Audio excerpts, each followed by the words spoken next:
서울대 분들이 이렇게 보면 이게 제 그냥 생각이긴 하지만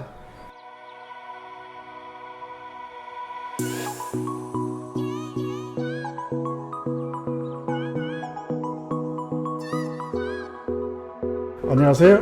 체이스 프라자입니다. 오늘은 일산 신도시에 20년 전 치과 종합병원을 개원 운영하고 계신 이관우 원장님을 만나러 일산에 와 있습니다. 안녕하세요. 반갑습니다. 안녕하세요. 예. 원장님 잠깐 제가 소개를 드렸지만 원장님 자기소개 좀 부탁드리겠습니다. 예, 안녕하세요. 만나뵈서 반갑습니다. 저는 지금은 세종시에 포함되어 있는데 전이라는 면 소재지에서 중학교를 졸업하고 고등학교는 상경을 해서 안양에 있는 안양고등학교를 졸업을 했습니다. 그 이후에 서울대 치대를 졸업하고 삼성의료원에서 보철과 수련을 받고 지금은 보철과 전문의로 일산에 있는 림치과에서 원장으로 근무를 하고 있는 이관우라고 합니다. 만나뵈서 반갑습니다. 반갑습니다. 원장님 소개하실 때 잠깐 들어보니까 면소재지에서 예. 고등학교를 그때 안양고등학교 명문이었었잖아요. 그 당시만 해도 명문이었습니다. 어떤 것 같아요? 그 면소재지 주변에서 고등학교를 졸업 맡은 거하고 그때 명문고등학교로 와서 보는 눈이 좀 달라지셨나요? 어떠셨나요? 예, 많이 달라진 것 같습니다. 그래요? 초등학교 때, 중학교 때 공부를 잘한다고 했지만 아주 작은 소도시였기 때문에 사실은 우물한 개구리였었죠. 그리고 전위에서 그 당시만 해도 중학교를 졸업하면 천안이나 대전으로 밖에 고등학교를 갈 수 없는 선택지였거든요. 근데 그 당시에 안양은 평준화 지역이 아니었고 그냥 직접 학교에 지원을 해서 시험을 보고 응시하는 제도였거든요. 그러니까 안양고등학교는 그 당시에 그 주위에서 공부를 잘한다는 친구들이 다 모인 학교였습니다. 근데 이제 초등학교, 중학교에서 공부를 잘한다고 도시에 가서 막상 시험을 보니까 처음에 전교 한 50등쯤 나오더라고요. 몇 명이셨어요? 그 당시에 남자 4반, 여자 4반이니까 8반이었죠. 그러니까 많은 6, 8, 40, 한 480, 500명 됐겠네요. 예. 사실은 제가 학교 다니면서 받아본 등수치고는 좀 난감한 등수였긴 했습니다. 근데 이제 그렇다고 좌절할 수는 없으니까요. 그 경쟁 속에서 또 살아남으려면 열심히 하는 수밖에 없었고, 그 당시에는 외부에서 정보를 얻을 수 있는 게 아니고, 학교 아니면 책밖에는 없었거든요. 사실 지금은 워낙 정보가 많기 때문에 그렇지. 많은 정보를 얻을 수 있었지만, 그 당시는 학교 책 말고는 다른 곳에서 정보를 얻을 수가 없어서, 그렇죠. 어떻게 보면 내가 열심히 한다면, 경쟁하기가 좀 더 지금보다는 수월했었습니다. 예. 그래서 열심히 하다 보니까 어느 순간 전교 10등 안으로 들어가더라고요. 대단하시네요. 그리고 계속 또 열심히 하다 보니까 이제 졸업할 때까지 전교 5등 안에서 이제 왔다 갔다 하면서 그 석태를 유지할 수 있더라고요. 그러니까 자신감이 생겼고 그 자신감이 삶을 살아가는데 많은 도움이 되더라고요. 그리고 또 대학 가서도 그 자신감을 바탕으로 또 열심히 공부하니까 졸업할 때도 그냥 상위권 내에 석자를 유지하면서 대학도 졸업할 수 있었고, 치과의사로 살아가는데 그 안양이라는 대도시로 고등학교를 가서 생활하는 것이 많은 도움이 됐습니다. 예. 그 당시만 해도 사실은 치과의 개원 형태는 치과 대학병원을 빼놓고는 그냥 혼자서 그냥 의원으로 개원하는 형태가 일반적이었거든요. 근데 사실 이렇게 공동 개원으로 치과 병원을 개원하게 된 것도 어떻게 보면 우연이었습니다. 제가 이제 군의관을 근무를 하면서 개업을 할지 아니면 공직에 남아서 공직 생활을 할지 고민을 하고 있었는데 대학 동기 중에 삼성의료원에서 같이 수련받은 친구가 있었거든요. 어느 날 그 친구가 나하고 같이 공동개원을 해볼 생각이 없느냐. 서울대 출신이? 예, 서울대 출신입니다. 그래서 선뜻 그냥 그럼 같이 하자. 그렇게 하고 뜻을 같이 모았고요. 그러면서 그럼 만약에 공동개원을 한다면 어떤 형태로 개원을 할까 고민을 많이 했거든요. 그리고 그 당시에 우리나라 치과계에서 붐을 일으킨 게 예치과라는 브랜드였거든요.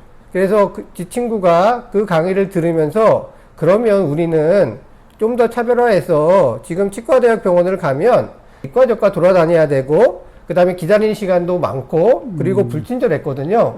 그러면 우리가 지역에서 대학병원과 버금가는 진료를 해주면서 좀 더 편안하고 좀 더 친절하게 병원을 운영해 보면 어떨까 하는데 뜻을 모았습니다. 그래서 치과 병원을 개원하기로 결정을 했고요. 그래서 치과 병원을 만들기 위해서 최고의 진료를 제공할 수 있는 의료진을 또 섭외를 했고, 그렇게 해서 린 치과 병원이라는 브랜드를 만들게 됐습니다. 린이라는 의미가 뭔가요? 린 의미가 있으실 것 같은데. 예, 사실은 이게 개원을 할 때 치과 이름을 결정하는 것도 사실은 고민이 많이 되거든요. 그렇죠, 그렇죠. 환자분들이 봤을 때 그 이름에서 얻어지는 각인도 만만치 않거든요. 맞아요.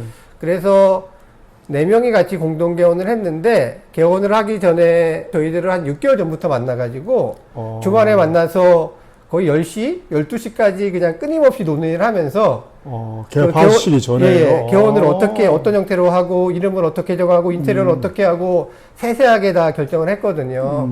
그래서 많은 이름들이 오고 갔는데, 어느 순간 어떤 분이 그 린이라는 이름을 말씀을 하시더라고요. 근데 저희들도 듣는 순간 이거다 하고 결정을 했는데, 근데 많은 분들이 그 린을 이웃 인자로 생각하는 경향이 있는데요. 그 린은 기린 인자입니다. 예, 그 중국 사서에 기린이 나타나면 상서로운 일이 나타난다고 그래서 저희들이 그냥 그 기린 린자를 선택을 해서 린이라는 이름을 결정을 하고, 사실은 그 당시에는 꿈도 컸기 때문에 그 상호도 사실 특허로 출원을 했거든요. 그렇군요. 예. 의사 세계에서도 학불이 환자 입장이나 의사 선생님 입장에서 어떻게 도움이 되는 것 같아요? 지금 생각을 해보면 그 서울대라는 그 이름이 개원을 하고 자리를 잡는 데는 도움이 많이 되는 것 같습니다. 근데 그 서울대라는 이름이 처음에 개원을 해서 자리를 잡는 데는 도움이 많이 되는데요. 예. 그 이후에 수익 창출은 사실은 그 다른 문제인 것 같습니다. 예. 서울대 분들이 이렇게 보면 이게 제 그냥 생각이긴 하지만 약간 이게 원리 원칙주의자이고, 그 다음에 고지식한 면이 있거든요. 그리고 대부분이 좀 이렇게 친절하지가 않아요. 그게 가장 중요한데, 사실. 예. 그러니까 능력이 있고 실력이 있지만 환자분들이 이렇게 편안하게 다가가는 그런 것들이 좀 부족한 면이 있는 것 같기는 합니다. 그러니까 이게 치과 치료는요, 대부분 이게 내과적인 치료가 아니라 외과적인 치료거든요. 예. 무언가를 제거를 하고 절제를 하는 치료이기 때문에 거기에 들어가는 장비나 그리고 모든 치료를 다 마취를 해야 되기 때문에 맞아요. 거기에서 나온 소음, 그 시각적인 효과, 그리고 사용하는 재료에서 나는 냄새들이 좋은 냄새들이 아니거든요. 그러니까 치과에서 경험하는 것들이 사실 오감으로 생각을 하면 다 불쾌한 경험이에요. 그런 것들이 이제 뇌리에 박혀서 치과는 아프다고 생각을 하는 것 같습니다. 그 과별로 그 수익이나 이런 게 다 다르고 그런데 그렇죠. 비용은 어떻게 배분하고 수익은 어떻게, 그런 뒤에 어떤 트러블은 없었었나요? 왜냐하면 이게 비용도 수가 차이가 과마다 너무 차이가 나거든요. 그렇죠, 그렇죠. 그리고 들어가는 비용도 차이가 많이 나거든요. 그게 이제 문제가 될 거라고 저희들은 처음에 개원을 결정할 때 생각을 했거든요. 네네. 수익이 제일 많고 순익이 많은 과는 교정과입니다. 그렇죠. 예, 예. 그러니까 교정과가 양보를 하지 않으면 이 수익 배분에 문제가 많이 되거든요. 근데 진짜 고맙게도 저희 같이 개원하는 교정과를 전공한 친구가 승케이 승낙을 해서 그냥 우리는 남는 거에 n분의 1 하자. 그렇게 해서 처음에 개원을 하고는 몇 년은 그냥 남는 수익의 n분의 1을 해서 수익을 그냥 공동으로 배분을 했습니다. 그 교정과 원장 선생님의 희생이 바탕이 어떻게 보면 됐네. 희생이 바탕이 된 거죠. 예. 그리고 그 이후에는 또 이렇게 가면 안 되겠구나 하는 생각이 있어서 저희들이 그냥 시스템을 계속 바꿔가면서 어떻게 하면 좋을까 해서 인센티브를 좀 도입도 하고 그러면서 지금은 그냥 저희들이 합리적이라고 생각하는 방법으로 그냥 분배를 하고 있습니다. 그리고 지금까지 20년을, 올해가 이제 20년인데요. 20년 동안 사실은 수익 분배 때문에 돈 때문에 문제가 생긴 경우는 한 번도 없습니다. 정말 다행이시네요. 예, 그러니까 저는 다행이라고 생각을 하고 있습니다. 그리고 같이 하는 원장들에게 감사하게 생각하고 있고요.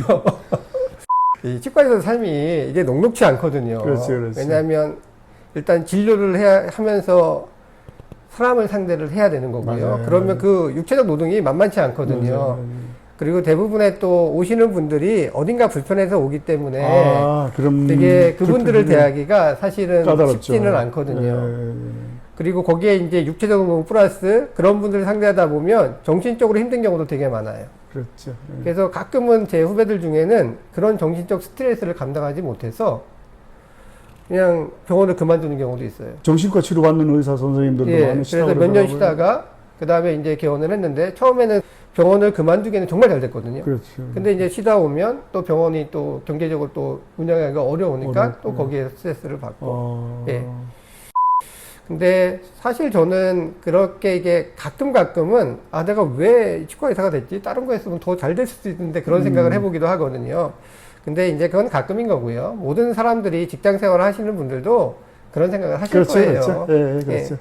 근데 저는 이게 큰 흐름에서는 저는 이 직업에 만족을 하고 있습니다. 아, 예, 알겠습니다. 그리고 이제 가끔 친구들을 만나서 이렇게 얘기를 하다 보면 친구들은 제가 돈을 진짜 많이 버는 줄 알아요. 그래서 가끔은 이제 친구들한테, 친한 친구한테 까는 경우가 있거든요. 예. 그러면 이제 지금 제 나이에는 그 친구들은 부장급 이상이거든요. 그렇죠, 그렇죠, 그렇죠. 그러면 지금 제가 버는 연봉하고 거의 비슷해요. 예. 거기 그분들 또 퇴직금도 있잖아요. 퇴직금도 있고 뭐 학비 지원도 있고 그런 걸 따지면 사실은 제가 적은 거거든요. 그리고 장비도 투자도 안 했고. 예, 예. 뭐 금수저라 뭐 부모님들이 다 장비를 대주셨으면 모르는데. 근데 이제 그분들이 부러워하는 거는 예.